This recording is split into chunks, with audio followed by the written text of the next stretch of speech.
Hello, this is the weekend. Happy weekend to each and every one of you. And would like to say thank you so much for tuning in. This is the Gracious Hope live podcast. Today is Saturday, and the weekend here is full of a lot of excitement. You know why? Because we have a very good weather in the Midwest. I'm not sure about those on the East Coast, but I know my friend Suah is traveling today. And in fact, I called him in his vehicle. How is the weather over there on the East Coast? The weather is beautiful. It's a little hot, but it's pleasant. We're enjoying it. As you can see, I'm on the road traveling out of state, but I have to be part of this program because I cannot afford to miss this program. So bless God for this time. Yes, yes, we always praise God. And if you're just joining us, this is the live podcast on KMTV, the Gracious Hope live podcast. We are here every Wednesday. It's every weekend. Did I say Wednesday? Wednesday's Bible study, not the podcast. But we are so glad that you are here with us. And today we have some special guests on the program. And we have the Liberia-US ambassador, Ambassador George Patten. And he will be talking about promoting the business climate in Liberia, how we can sustain ourselves economically, and what are some of the details regarding the second forum that will be coming up next Wednesday. It's going to be virtual. And for what I understand, and so he will talk a whole lot about it. And also, as our guest, we have Reverend James Daykah. Reverend Daykah lives in Lawrenceville, Georgia, and he is a very a studious man who is leading an education, a quality education, Christian education back home, Liberia. He has a school there with primary education, and he's working with staff members on the ground, and he will be laying out his goals and aspirations for our homeland. So we have a whole lot here. Please don't go away. My name is Alexander Red, your Bible teacher, along with the co-host, Reverend Suah Deddeh. We'll be right back. Please don't go away.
Here we are. Thank Jesus Christ for another day.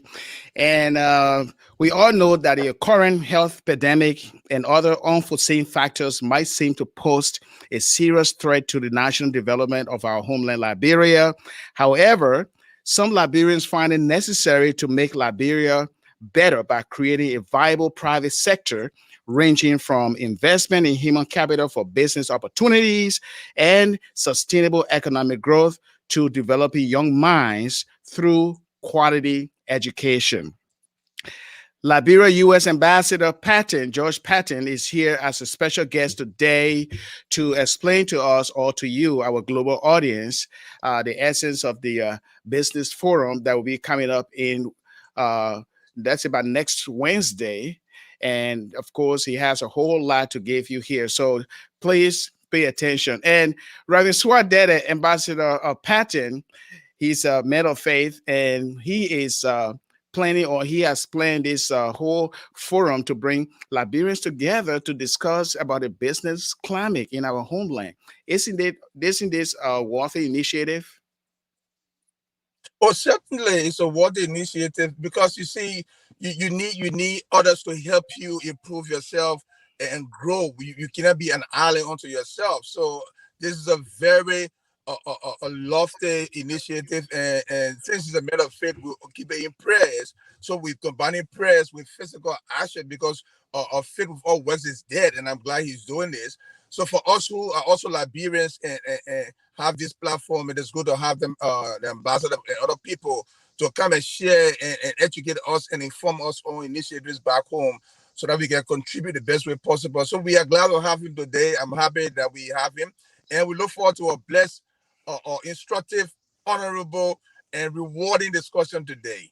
Yes, and also the thing is, this is a second forum, so there might have been a leftover to complete from the first. I'm assuming, right? Right, Reverend Deddeh? Are you there? Yes, you're kind of breaking up. I don't know. Okay, no, no. Yeah, I I'm was here. Can saying you hear me? this is a second business forum next Wednesday, so there might have been a leftover to be completed in this second forum.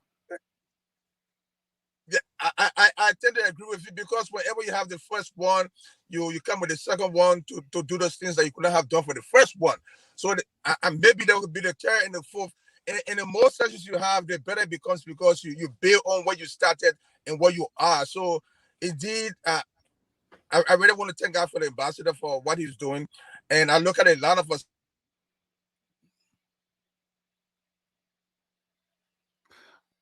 Okay, your voice kind of faded there. Okay, so I'm so glad now to bring on Ambassador George Patten. I would like to say uh, welcome here to our broadcast for this weekend. And I know it's your first appearance here, but we are so glad that on this short notice, you were able to uh, get on this platform to tell us about this business climate forum. First of all, let our audience know here, Ambassador Patten, what is it all about? What are some of the main highlights regarding this forum? Thank you, Alex, and it's good to see Reverend Deddeh. I recall last time I saw Reverend Deddeh was in Minnesota, I believe in 2019. There was an Alja event. We have not met since then, but it's good to be here, especially on a religious platform, a Christian platform at that. And I'm glad that I'm blessed to be here to be talking to you, Alex, and Reverend Deddeh. I also want to thank you and your supporters, people who support this station for reaching out to our communities in Liberia and for the schools you run. This is what we expect from folks here who are in the States who can find it their way to be able to make some contribution to the national cause, to the local environment. So yeah, we this is the second forum we're organizing, which is going to be held on the 30th of June in 2019 in September to be specific. We had the first investment forum that was held in New York. It was an in-person event. Right after that forum, we had a number of investors who came and wanted to go to Liberia to invest. It took us time. Right in the midst of that, we had COVID. And so that held a lot of people at bay. They're still here, they're still talking to us. So this forum is intended to build on what we did in 2019 and to get people to focus more on Liberia. You recall, Alex and Reverend Deddeh, President Weah, when he, at his inaugural speech in 2018, did announce, he declared that Liberia was open for business. And so what we're doing is to help the president, help the government bring increase private sector investment in Liberia. It is no secret that the government is a major employer in our country. And we think that if the private sector were to open and we create investment, we'll have more people who will be working, people getting out of schools, the young people who are on the streets who are doing nothing will find livelihood, will strengthen the economy, will reduce poverty, and then our country will grow. So we, on this side, are playing our part in a way we think which is useful. This forum is going to be held virtually because of COVID. We cannot bring a number of people together in one room. The fear is that some people might get infected and then somebody takes the blame. So we're going to be doing it virtually. But this is where we are. It's going to be done on Wednesday.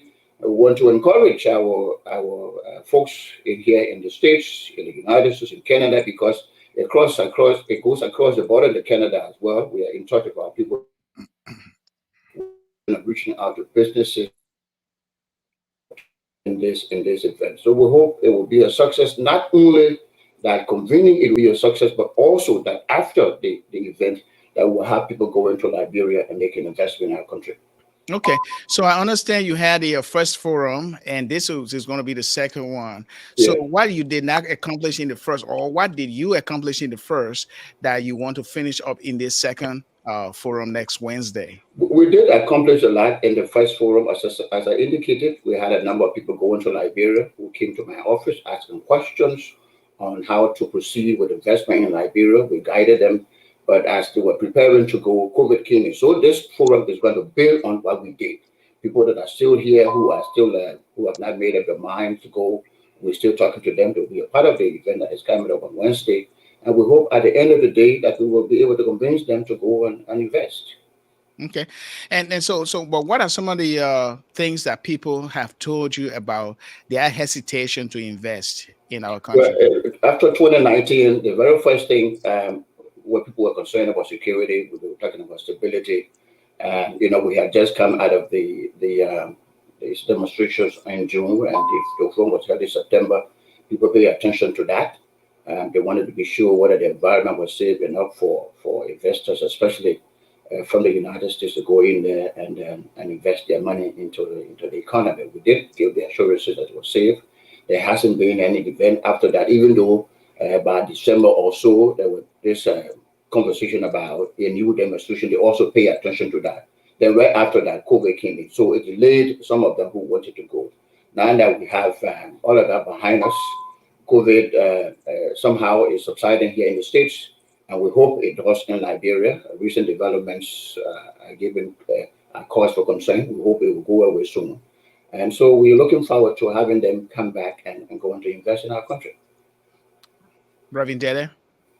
So, yes, Mr. Ambassador, what's the yardstick for selecting the speakers? I didn't get that, Reverend Deddeh. His signal is very Yeah, okay. I understand. He's on the road. Yeah. Okay. However, let us look at the details. Okay, so this is about investment. It's about people actually using the hard-earned currency to let's see what it's about people using the hard earned currency as capital to maybe build a business. Now, if you look at it like, if you look at the Liberian climate right now, business climate right now, it is led by people who have been along, like our foreign partners, like the Lebanese, the Fulanese, and others. Um, what is the chance for Liberians to be more confident in investing in our home country and actually be in the forefront like the others? Well, firstly, I'd like to inform you, Alex, that the forum on Wednesday is going to focus on three important sectors: agriculture, health, and tourism. We want to be able to grow our own food for our national consumption, and if possible, to be able to export some of that. We have in the neighborhood alone, in West Africa alone, we have a population of more than 200 million people. So we had folks going in there and making investment in agriculture, growing food, growing peppers and things that we do consume, and they had the possibility to export some of that. There's huge money that can be made. Mm-hmm. In addition to the money that investors could make, we also know it will create employment for our people, for young people. And by creating employment for our young people, we sustain the economy, we sustain growth, and reduce poverty. So that's the side with agriculture. In the health sector, we have made progress over the years, especially since the Ebola outbreak. Mm-hmm. In the last year, the government has done extremely well trying to contain the spread of COVID-19. We think the health system still needs a bit of investment. It still needs to be strengthened. And so we're looking for people who will go in there and invest in that sector. We need private hospitals, we need equipment, we need expertise, we need specialists in the country so that we stop, from time to time moving our people out of to Cote d'Ivoire or to Ghana. We want to be able. Many years ago, the JFK was the place that people in West Africa came for treatment. The AM Doctorate College of Medicine was the school that people across West Africa came to learn how to become doctors. we want to be able to go to that. We want to return to that. So investment in health will create that environment for people to go back and bring expertise, bring equipment, and then invest in the health sector. We're talking about tourism. The history of Liberia is so unique. Founding in 1822 and independence in 1847. The United States is in the middle of everything that happened to Liberia between 1822 and 1847, moving black folks here from the States and settling them in Africa and indeed in Liberia. So what we're trying to do is to now invest in the tourism sector. It has not been developed since I recall independence of Liberia. We want to start investing in the tourism sector to open it up. And we are happy that the U.S. Embassy in Monrovia recently did some work on the Providence Island. That place that people can go and see the Providence Island, where we had the first blacks settled. There we have the Providence Baptist Church. We understand the annex, the old annex where the Declaration of Independence was signed. There are other places in Liberia. We have our beaches, which are so good for people to go and just enjoy the hot sun. So we want to develop the tourism sector. And we cannot do it by ourselves. We need our folks here in the diaspora. We need non-Liberians to go ahead and do the investment. But let me say also that we are working with our local business people, the Liberia Business Association. Mr. James Stotter is a part of the arrangement that we are undertaking to convene the second Business and Investment Forum. He will be on the forum. He will make a statement. We're also looking forward to diaspora Liberians here. We have Liberia-USA, which is headed by Mr. Jackson George. We're looking for opportunities for our people to go and partner with local folks here. We're looking for investors that will go and partner with Liberians and grow our economy and grow the Liberian business. These are things we're looking forward to. Thank you. Yeah, and they're all positive direction. Looking at our history, making sure that the Providence Island is renovated to its best, and other work that the government is doing. We applaud all of those things, and I believe that you are working very hard to make sure that Liberians here understand that there is home. There is nowhere like home, and the best place that you can maybe retire your money or whatsoever is in your home country. And Alex, sorry, we're not only looking up to non-Liberians to invest. We want our own people to invest in their country. This is the resources are theirs. If you go and exploit them and make some money, and they don't have to go there individually. You can form cooperatives. Groups of Liberians can come together, put their money together and invest. Whatever they want to do, nobody's going to stop them. That's an opportunity that I think they need to take advantage of. Exactly. Reverend Deddeh? Yes, sir. I know my singer is facing in and out. That's technology on the wood. But the question I want to ask is, you already answered that, but I want to look at the agricultural sector a little bit. I hope you're hearing me clear enough.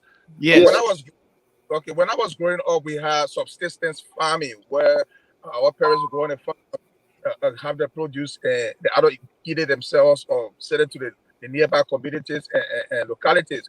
Now, in the agriculture program, are you talking about subsistence farming versus mechanized farming to improve the way our farmers produce so that we can have enough for our society? We will have the Minister of Agriculture at the forum. She will lay out exactly what government's policy is on agriculture. But I believe if she will be pitching towards mechanized farming, even though subsistence farming still remains the focus of our people, especially those who don't have the wherewithal to be able to buy or purchase machines that move the soil, that do other things. So mechanized farming, I believe, is one important area we should be looking at. But in recent months, since the appointment of new Minister of Agriculture, Liberia has moved a bit. The government is focusing on agriculture and looking at a lot of investment in the sector. In the last couple of months, I've seen homegrown rice that has been around. I've seen on social media. I've seen in the market homegrown people growing cassava and making what we call the cassava. People are bagging it, and a lot of stuff is happening. We want to be able to multiply that, to increase it, to strengthen it, add on the efforts of the government, because you see a government effort. We want the private sector to come and play its part. By doing that, we believe we'll be strengthening more the sector, will be putting more food on the table, will be building the capacity to export and bring more foreign exchange into the country, and of course, create jobs for our people and reduce poverty, Reverend. Yes. Yeah, and I understand that job creation or employment is the backspring of a country. And someone made that remark on the economy. Now, looking at Liberia, we've been through a lot: civil war, political conflict, as well as the Ebola and now the COVID-19. There's a whole lot that we are reeling from, and this government is working assiduously to make sure that development is at the forefront, employment is at the forefront. We have a lot of young people who need jobs, and I'm so glad to also hear you initiating this whole thing along with your staff members in Washington, D.C. and Canada, bringing Liberians together and encouraging them to be confident in investing in their own country. It seemed like a lot, Ambassador Patten. Yes, yes. I'd like to inform you, Alex. We're working. My office is working with the Liberia Business Association in America, the LBA or LIBA, Liberia. We're also working with the Liberia Chamber of Commerce. We're working with local authorities. We're working with the National Investment Commission. So this is a united effort, a united push towards investment. We're not moving alone. Yes, Reverend Deddeh. And in our country, Alex and Reverend, you will know that the extended family type that we have, one person gets a job and 10, 4, 15 family members are also living on that person. So we believe that as we invest and create jobs for our people, we will seriously impact the society, seriously be reducing poverty, we'll be putting food on table, we'll be providing money for kids to go to school, be able to buy uniforms from families who have not been able to do that. So giving somebody a job in Liberia right now is a very serious situation. Mm-hmm. That's true indeed. Now I recall in yesteryears when I was growing up, we were the youth then. Now we are the adults now today, and leading the steering the states of affairs in our country. Now my question is this forum: what role do you have for the youth of the country?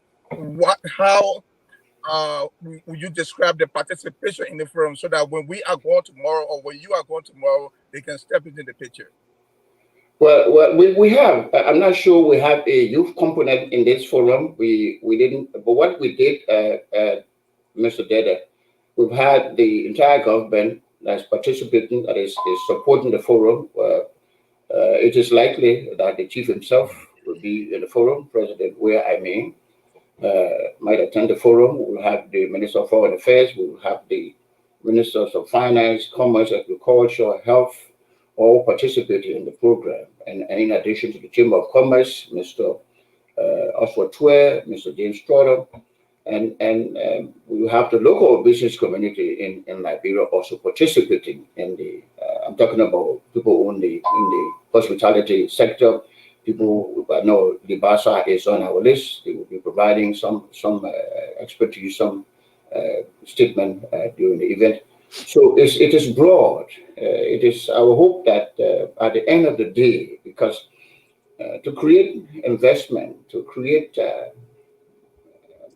avenue for people to go to Liberia and put some money in there, we believe it does not only provide us the likelihood, the possibility to be able to feed ourselves, to go tourism, but we create a space for the young people. The target is the young people. You and I, as you indicated, that you were a young man a couple of years ago. Now you're pastoring the church. And the young people are there who are just leaving schools, who are looking for livelihood, who want to grow, who want to develop. And the only way we can do that, Reverend, is for them to be able to find a job. It is not possible for the government to employ everyone. No, it's not possible. No government does it anyway. It is only through the private sector we can achieve that. So we hope that at the end of this forum, that the conditions would have been met, would have been created for folks to go in there, including yourselves. You got a school, you got teachers on your payroll, and we encourage all of that so that we grow our country and sustain our people. That's great. That's great.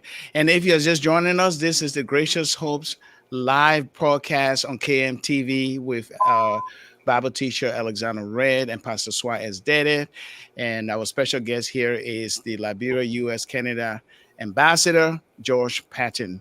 And next Wednesday is the business forum. And this business forum will be focused on business growth in our country and how we can sustain ourselves economically. And the ambassador has been laying out the groundwork.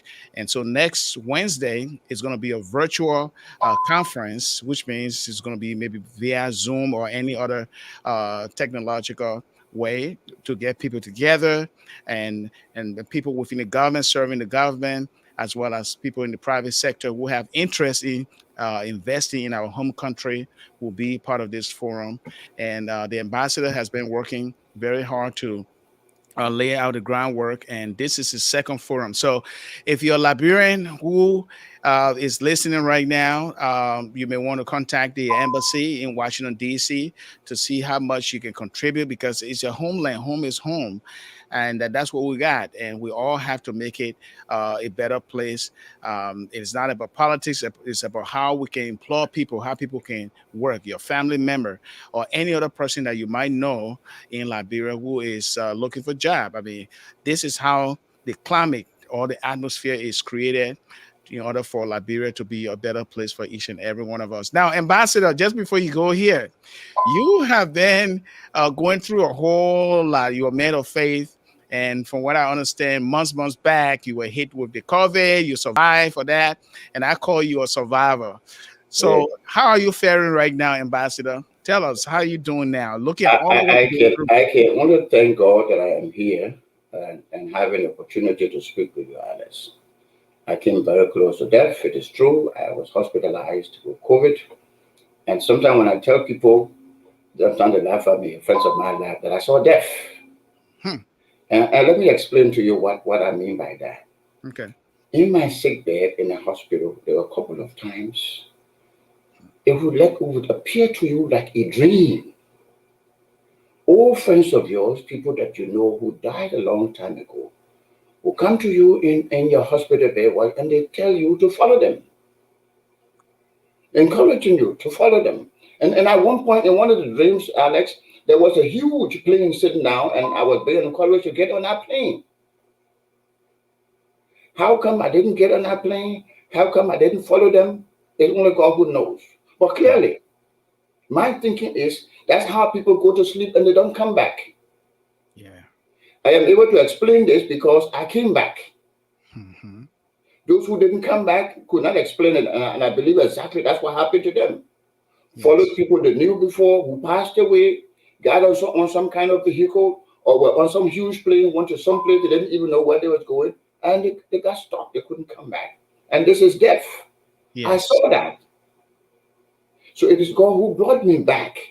So I'm grateful. I'm very thankful to God to be here and to do what He has sent me out here to do, to work for the Liberian people, to work for our government, to do what is required of me as a citizen of Liberia and as the Liberian ambassador to this great nation, to encourage our people to do the right thing, to encourage our people to invest, to create the conditions, try to create the conditions where our people can live a better life.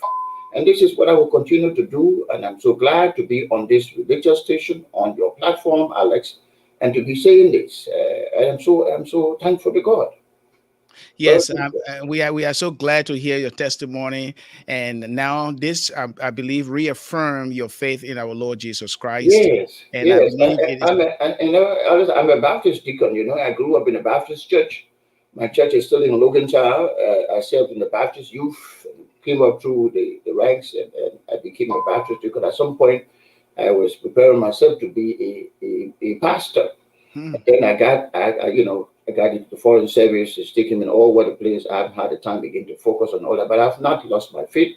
It is God who carries me. He leads me. He guides me. He guides my thoughts, my speech, my thinking, whatever I do here. It's not me. I have to tell you, who am I? Yeah. Yes. We are so glad to hear your testimony. We are touched by that, and it was the Lord who delivered you from death, and now you are reaffirming your faith. And I believe that every morning that when you wake up, you're always grateful that you have breath of life, and we appreciate you appearing on our program here to share with us. And don't forget, if you're Liberian listening, next Wednesday is that conference. And how do people have the opportunity to maybe watch this program? Would it be something very public for them to see? Yes, I just sent you. I sent you the how you can register for the forum. Alexa, send that to your phone. Registration is free. Okay. You don't pay anything. I send that to your phone. Is www.eventbrite.com. Then Okay. /e/second, and you go on like that. But it's on your phone. I just send it again to you. If you help us, also you can go to the embassy website. We're working with the consulate general in New York, our honorary consuls or consulates in Minnesota and in Georgia. We're working with them. And I have to let you know, Alex, that we also have participated in the program in an event. Senior government officials here from the United States. We have the U.S. ambassador in Liberia who will participate in the program. He'll be making a statement. We Mhm. have the chair of the Black Chamber of Commerce who will also be in the program. We have Congresswoman Karen Bass, who is the chair on global health, who will be a statement on health. So we have folks from the Ministry of Health, Honorable Punjabis, Honorable Punjabi. We have also uh, Corporate Council on Africa, who are responsible for growing trade between U.S. and Africa. We have a good number of people across the spectrum here in the United States who also going to be participating. So encourage our people to sign up for it. It is free. Attend it. Or if you know a friend who wants to invest, folks who want to invest in Liberia, we encourage you to speak to them. Be an ambassador. It doesn't have to be this man alone when you're talking. Mhm. Everyone can be an ambassador for Liberia, speaking for our country and encouraging folks to invest. One thing I didn't mention though, Alex, which I want to say, talk about is the social platform that we all use. One of the things that after our first forum, people drew attention to was the social platform, what's on the social media, what people were saying about Liberia and all of that. It's had an impact on a lot of people, and we hope that our folks can understand that if the house doesn't sell you, the street will not buy you, as we always say. You wash your clothes in the open, people will say how dirty they are. People will know how dirty they are. They see the dirty water. So let's keep our clothes in the backyard, keep our issues in the backyard, and focus on developing our country, focus on moving our country. It's more than 170 years. And there's a lot that needs to be done. And one of the ways by which, Alex, we can move it is to encourage the private sector involvement, private sector participation in the work we do, so that we grow the country, we grow the economy, create jobs for our people, and then everybody is moving on and is happy. Yes, yes. And we'd like to thank you so much for your appearance. And hopefully, those who are listening will be opportune, or you have the opportunity to be part of this forum. And I will post that flyer on my page. That is my name, Alexander Red, on Facebook. Mm. I will have it posted. So if you want to register, it's all free.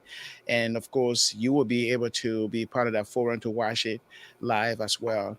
And I would like to say thank you, Ambassador Patten, for your time. And we'll keep you in prayers because your work is so tremendous and you still have more to go. And you've been doing this for years in the diplomatic arena. So we say, God bless you. And may you have a pleasant weekend, Ambassador. Yes, Mr. Ray, it's been a pleasure being on this platform. Thank you so much. Help us move this. It's good being here. Thank you. Well, if you are just joining us, welcome once again. And this is the Gracious Hope Live podcast. The co-host of the program got off. I believe his signal is not working too well today. I'm not sure why Reverend Deddeh is now on, but he's traveling. He's on the road, as you could see him in his vehicle. Hopefully, he will be able to come back in. But this is the second segment of the program, and I'm so glad to introduce our special guest here, Reverend James Daykah. Reverend Daykah has a school in Liberia, a primary school that he's running right now. He lives in Lawrenceville, Georgia, and he's a pastor. And so there's a whole lot we'll be talking about his Christian Fellowship Church that he leads. I'd like to say welcome, Reverend Thank you. Daykah. Thank you. Okay, okay. So Thank you for having me. Yes, you're welcome. You're welcome. And yeah, this weekend, it's a better time for us to talk more about what you are doing in Liberia. And I understand you have now on the ground a primary school that is going on. And in your belief, you are providing quality education, Christian education, bringing out the young people, not just in learning about the world in which they live, learning about science, math, social studies, and the rest, but also learning about virtue, what it means to know God, the Creator, and how He can play an important role in each and every young people's life. Right? Yeah, exactly. Uh, we actually our goal is to provide basic quality education to the young people in Liberia, Yes. to provide uh, Christian standard, ethical living, Mhm. and stuff like that. So it's a whole circle of raising a child. That's what we're trying to do. We want to instill discipline as well. Yes, yes, and that is good to hear. So now, how did this whole idea come about for you to say, "Well, I'm going back to my home country. I'm going to work with Liberians in the ground. I'm going to train them. It takes a lot of work, but I'm going to do." How? What is the motivation? Where did the motivation come from, or how this whole idea about having such primary education? Uh, how did it evolve? All right. How did First of it all, evolve? the school name is New Life Christian Academy School of Excellence. It's Mhm. located on Rafi Highway in Bengbastown, when you pass the Baptist Seminary area. It's in the next big town over there. The school has to do with my motivation comes from my upbringing. It comes from my upbringing. I actually came from the village because of school. Uh, I came from Gibi district, behind Kakata, somewhere back in the village over there, where I came from. Uh, and because my father was not interested in education, my mother had to push harder and harder, and it was Mhm. difficult in the village. So I had to literally just leave to live with my sister in Monrovia, and lived all my life. And at some point, around sixth grade, seventh grade, I had to jump in the street, live with friends to make it out to high school. And so I just thought that my upbringing has informed my decision to what I'm doing now. The opportunity I did not enjoy, the Hmm. thing that other kids I didn't have, wearing a brand new uniform, going to school with lunch money, all those different things that I did not have in the past. I thought it was my opportunity to provide an opportunity for other children to enjoy it. That's what the school is. That's my motivation of the school. Yes, that's your motivation. And the thing is, you have been very courageous in attaining your education. You got your master's, you got now working on your doctoral degree. And it seems like you value education a whole lot and you want to instill such discipline in young people. Why do you think education of the young people is so important for our country, Liberia, at this juncture of history? Education is so important to any group of people. I believe in child development. There's a school I talk with the Americans and the Chinese. The American believe in nature. The Chinese believe in nurture, and I'm leaning on the side of nurture. The environment has an impact on your perspective of life, on what you do in life. I believe strongly on that, and I believe that when the environment is created, you can be a better person.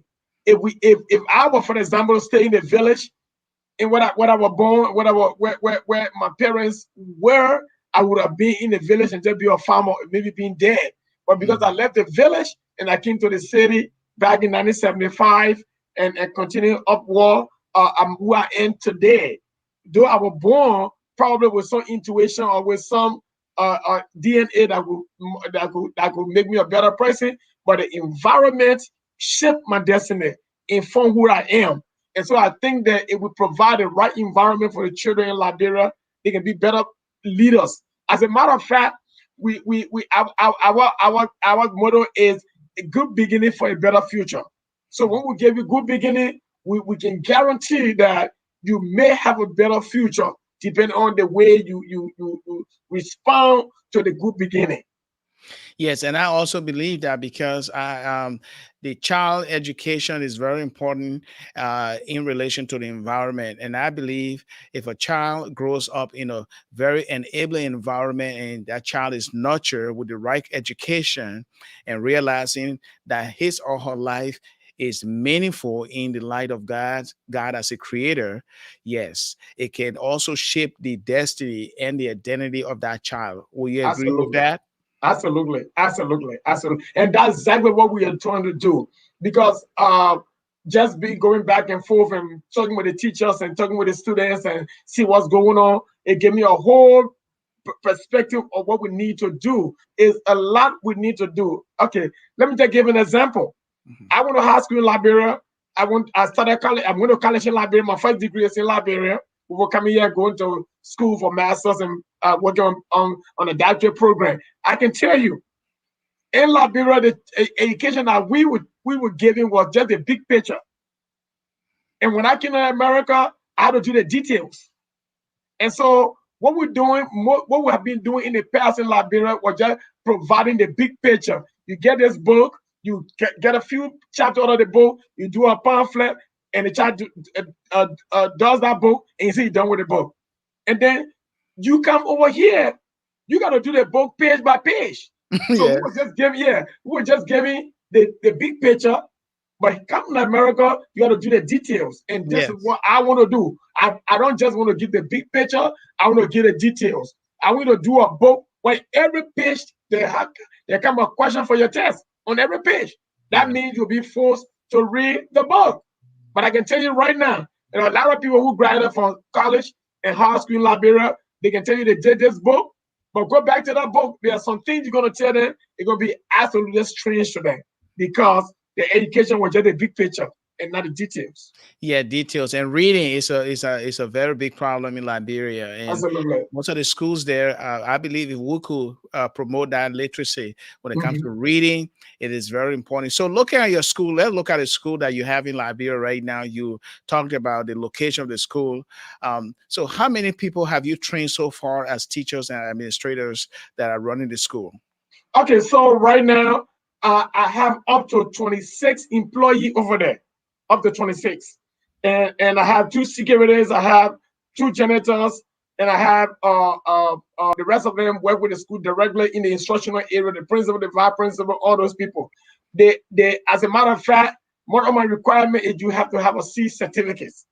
Is one of my requirements, and I help you to obtain it for a local school. Then I also go on the ground, like I just did recently, and I provide training myself. I provide training in classroom management. I provide training in ethics. I provide training in child development. I provide training in different areas. Yes. Talking about different developmental theories, how to do the children, how to do certain things, all those things, discipline and punishment. We do discipline children in our school. We don't punish them because punishment is to inflict pain and discipline is to teach. So those are things I'm teaching them. Pronouncing words, teacher teaching science, and you're asking what word is it? Is it science? When you know there's an I in there, that carry the sound of a Y, it's Yeah. science. Mm-hmm. So there are different things we're teaching these people to understand pronouncing words, don't generalize things. There's a difference between biscuit and a cookies. There's a difference between cookies and a cracker. But Yeah. in Liberia, we just say biscuit. So Yes. those are things we want to do. People go to the market and buy alcohol oil. There's no alcohol oil in Liberia. There's no alcohol oil. Absolutely. It's cooking oil. Because there Yes. was a company back in the days that was alcohol oil in the 70s. And so every oil that looks like that carried the name alcohol oil. So if we would generalize things without having to really understand it. So these Yes. are some of my perspective on education. Just open it up for the people to understand and see what's going on. And I agree with you. My own story too. When I got to America here, I got to understand how to know things by detail. For example, we say dog is just dog, but it got different breed of dogs. Exactly. Exactly. They got different breeds of dogs. And everything has different categories. As a matter of fact, the kids in Liberia, when they know conflict, they don't know cereal. Hmm. Everything they see, they can push milk in and chew it, it conflict. No, it's cereal, but cereal has different brands. Exactly. So these Exactly. are things are trying to expose them to, to standardized education. Yes. And the school is the best place to do that. Yes, and communication is better for every child that is learning, because in America, the reason we go to college is you got to speak well, you got to write Exactly. well, you got to Hmm. comprehend well, you Hmm. got to express yourself on paper well, write well, and then your career is added on upon that, and that's what the whole essence of college. And if we can teach the young people how to enunciate our words and understand phonetic expression, it will Yeah. be very, very helpful. And I'm glad that you grasped that because of your life here Right. and what you are trying to do for those children. It is so important, because if you cannot communicate your ideas fluently, then there's a problem for Absolutely. you. And so Absolutely. that part of the aspect of that teaching is also good. So now, how many students do you have right now altogether? Right now we have little over 350 students. Wow, that's a Uh, the mhm, school runs further. We run from kindergarten all the way to ninth grade. And there's a, as a matter of fact, there's another photo I'm going to send you.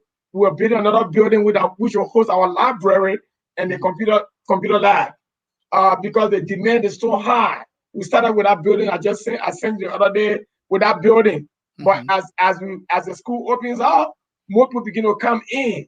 And we just started with sixth grade, and now the demand is high, so we're moving forward. So right now we're little over 350 students.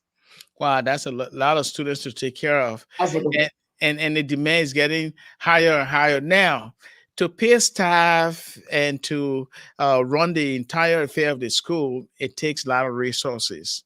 It takes human energy. It takes money. It Mhm. takes uh, the wit to know how to lead. Exactly. Now, being in the United States right now in Lawrenceville, Georgia, where you reside as a Mhm. pastor for the Christian Fellowship, Mhm. how well it is when it comes to you communicating with your staff on the ground to make sure that things are functioning effectively. As a matter of fact, I just spoke with them a few minutes ago before coming on with you.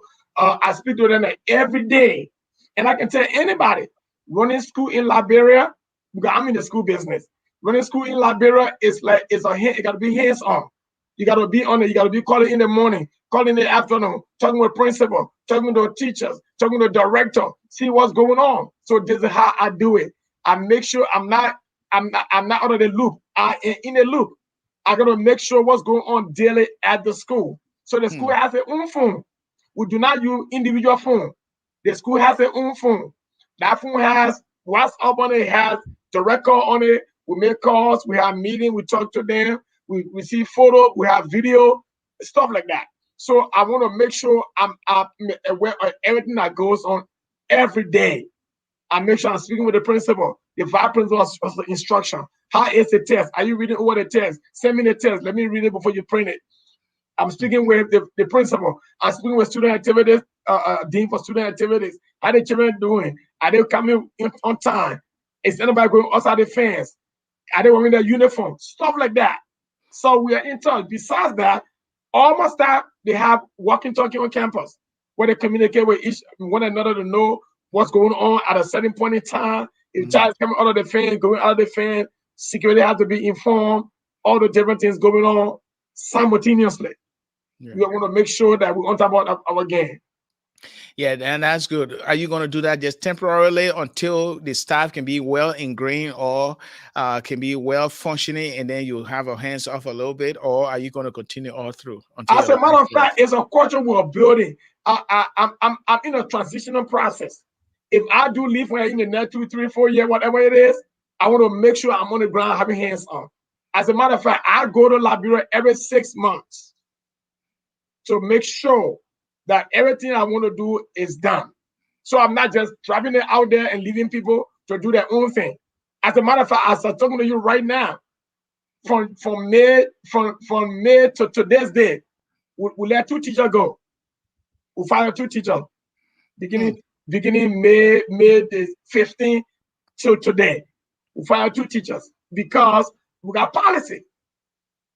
Hmm. Teacher, parent complain about you, that's a problem. When you come to the school and you disrespect the student, it is a problem. because we got to provide customer service. We got to make the learning environment appealing for the children to come to school. You know how it is. Yes. They don't want to come to school, and they come to school, you throw them out. It's not your job. Your job is not to throw students out of the classroom. If student misbehave, vice principal for student activity is there. Yes. You contact him. If student failing, vice principal for instruction is there. You talk with him. So as a teacher, you have as a matter of fact, all my teachers that are being hired, they have job description. From teacher to all the way janitors, they do have job description. So they know what they're doing. I don't just hire you and send you to the classroom. You got to know what you're doing there. That's good. That's good. I'm glad that you have the focus on everything that is going on there, and you want a viable or vibrant environment where young people can learn, and so they can be better citizens. Now, let's get back. Let's get to the curriculum. What specifically that those kids are learning? I know you have all the general subjects, from geography to history to science, math, and all the basic ones. Now, when it comes to the Bible, is that part of the curriculum too? Absolutely. It is a Christian school. Okay. It is a Christian school. It's not a church school, but it's a Christian school. Okay. Where we make sure the Bible is central. We do chapel services. We practice ethics. We first of all, we ensure that there's no student bribing any teacher. As a matter of fact, New Life Christian Academy, right now, to my knowledge, is the only school in Liberia where the student evaluate the teacher. Okay. We send our questionnaire to the students in the classroom, and they evaluate their own teachers on questionnaire that we send them. Does the teacher collect money for students? Does he come to school on time? Does he have mastery of what he's teaching? Does he drive professionally? Does he speak to students professionally? So students evaluate their teachers, just the way I evaluated my teacher at Mercer University. So I try to take that same system over there. So to my knowledge, New Life Christian Academy is the only school in Liberia right now where the students evaluate the teachers. Okay. And one reason for that is because my struggle in Todmoha, my struggle in G.A.B. Gibson, where the teacher was a monster. Where for the first student, a 15 student pass a class, he angry. But here in America, you're only allowed to have 10% of your students fail. If more than 10% of your students fail your class, you as a teacher, you have a problem. Yeah, you had a problem. That's true. Yeah. And they don't understand that. Yes. So Reverend Deddeh? yeah. Reverend Deddeh? Well, yeah, I missed half of my program. Your voice is gone again. Hello, I can hear. Okay, now I can hear you. Go ahead. Okay. Whenever you on the road, it's always a problem with this. I don't know. It's just hard to be. I mean, I'm in a parking place here, and we have a lot of places here, but the internet is just bad. But in any case, I just want to say, to add to this discussion, I came back when my brother was talking. He and I have come a long way from Banga School Theology, and we in America now. The educational system in Liberia needs a setup like what he has, the New Life Christian School, as he calls it, because when you have a clear foundation for the students, I mean, a good foundation that they can build on as they become adults, it is good for them. It is good for the educational system. If you have teachers who are all onto themselves, do anything they want to do, and there's no reprimands or no correction for them, and sometimes they abuse their students. We all went to school in Liberia. You know what I'm talking about. They abuse their students, and there's nobody to this. Some principals will stand for the students, but not all. So I'm glad that he's starting this, and I pray that we'll have more schools like what he's doing. I hope it can metamorphose into different sectors in our society, so that we can have schools that will really cater to the needs of the students and not just the teachers. Don't get me wrong, we need the teachers, but we need qualified teachers, moral teachers, teachers who will know why they are in the classroom in the first place, not teachers who have intent to come and milk the students for their own personal aggrandizement. So I want to commend you, brother, and I hope you keep it going, and God be your helper. Thank you. Thank you. Yes, and I'm so impressed with the way that he has set up the framework for quality education and the Christian component of that as well, because we nowadays in our nation, because of secularism, we have the Ministry of Education cutting out from the curriculum, and then literary literary education regarding God. Bible is never taught in the school. Before, when I was growing up, we learned Bible in the schools. Public, when I'm talking about public schools, state-funded schools. Yeah. And it is unfortunate that we have young people or the younger generation growing up in our public schools, learning math, science, and everything else, but not a creator. So it is pity and it is sad to hear that. But again, the gates of hell will never win or prevail Absolutely. over the word of God. And so I'm so glad that such Christian school, and I know they have a whole bunch of other Christian schools there as well, will continue to instill that discipline and that understanding of who God the Creator is, and through Christ. So that's a very good thing that he's doing with the staff over there. And I also like the disciplinary component of it as well, where they evaluate the teachers. But are you also aware, Reverend Daykah, that some of those survey or questions or answers can be somehow biased against the teacher? Maybe some students just don't like a teacher and they will write something. Yeah, that's the reason why you see the way I did it in my school. In college here, that's the way I did it. You getting input from everybody, and then you're going from every class. You're doing every class. So if one teacher comes in every class, you know something is wrong. You know something is up. Yes. And the student are not ready. They're not reading their names. The students don't read the names on it. They only read the teacher's name. For example, I get to the class. Say, what class is this? It's a math class. Read the math instructor name right there, and then just go down the list. When you don't give it to me, and nobody asking another person for response. You answer it, you give it to me, and that's the way it works. And so I go, and then you talk about bias, and just the way it comes in. Some student in the class thinking like, okay, people will be looking at me funny. So when I observe people looking at me funny, I wrote my number on the board. I said, just call me. All you do, just call me. You know, just call me. And then right after school, my phone go off the hook. Remy, I got this for you. The other person did, the other person did that. Something I want to say, but I was scared to say in class. I was scared to act so they can see me. Blah, blah, blah. So all those things giving me information. And the thing about it is, it put me in a position to make the right decision. As a matter of fact, let me tell you right now, when I go to Liberia and enter my campus, I wear t-shirts and jeans and go straight to the registrar office and talk about registering my child, because at that time he didn't even know me. Talk about registering my child. And when I get in there, I speak with them. The whole time. They don't know me until school is out, and then I call them for a meeting. And then everybody is shocked. Wow. For example, I went to the one lady class. She left the class and went under the tree to bathroom to eat.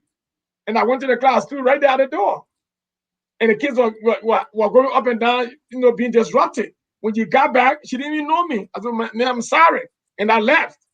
So when you came to the meeting and she realized that, oh, the CEO of the school, Jackie, went to States, I want to have a meeting. She saw me. She just went home crying to her husband and said, I lost my job today. So, you know, I'm not trying to, I don't want people to front. I want reality.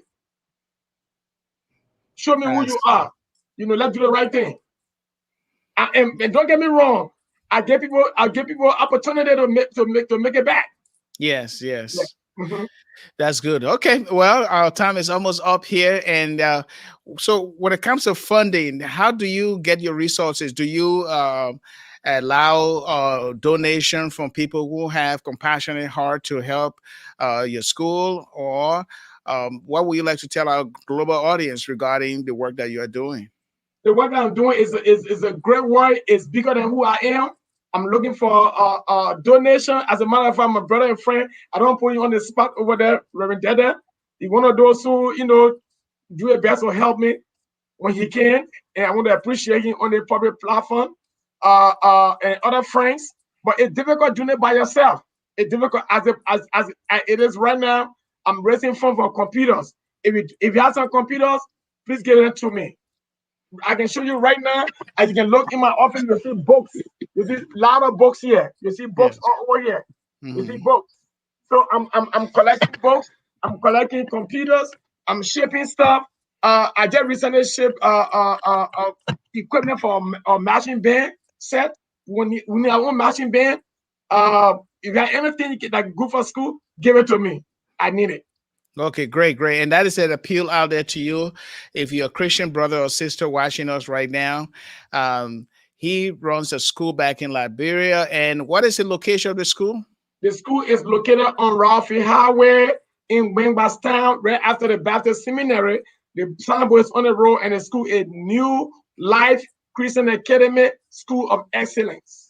Great, great, great, great. Okay, so we want to support this brother in every way. So anything about donation, you can contact this brother, Reverend James Daykah. He lives in Lawrenceville, Georgia, and you can also contact Gracious Hope Bible Fellowship, and we will connect you with this brother. And any final word before we leave you, Reverend? I want to say thank you to your platform for the opportunity to be able to sell the school, to let people know about the school, to let people know what we're doing over there. We all can be in politics. We all don't have $1 million, but we all can do something. And whatever we do will be helpful to anybody out there. I have students on scholarship. I have a Hope Scholarship. That means your family can afford. As a matter of fact, the school fee is just minimum. But even those that can afford a minimum, we do have scholarship for them.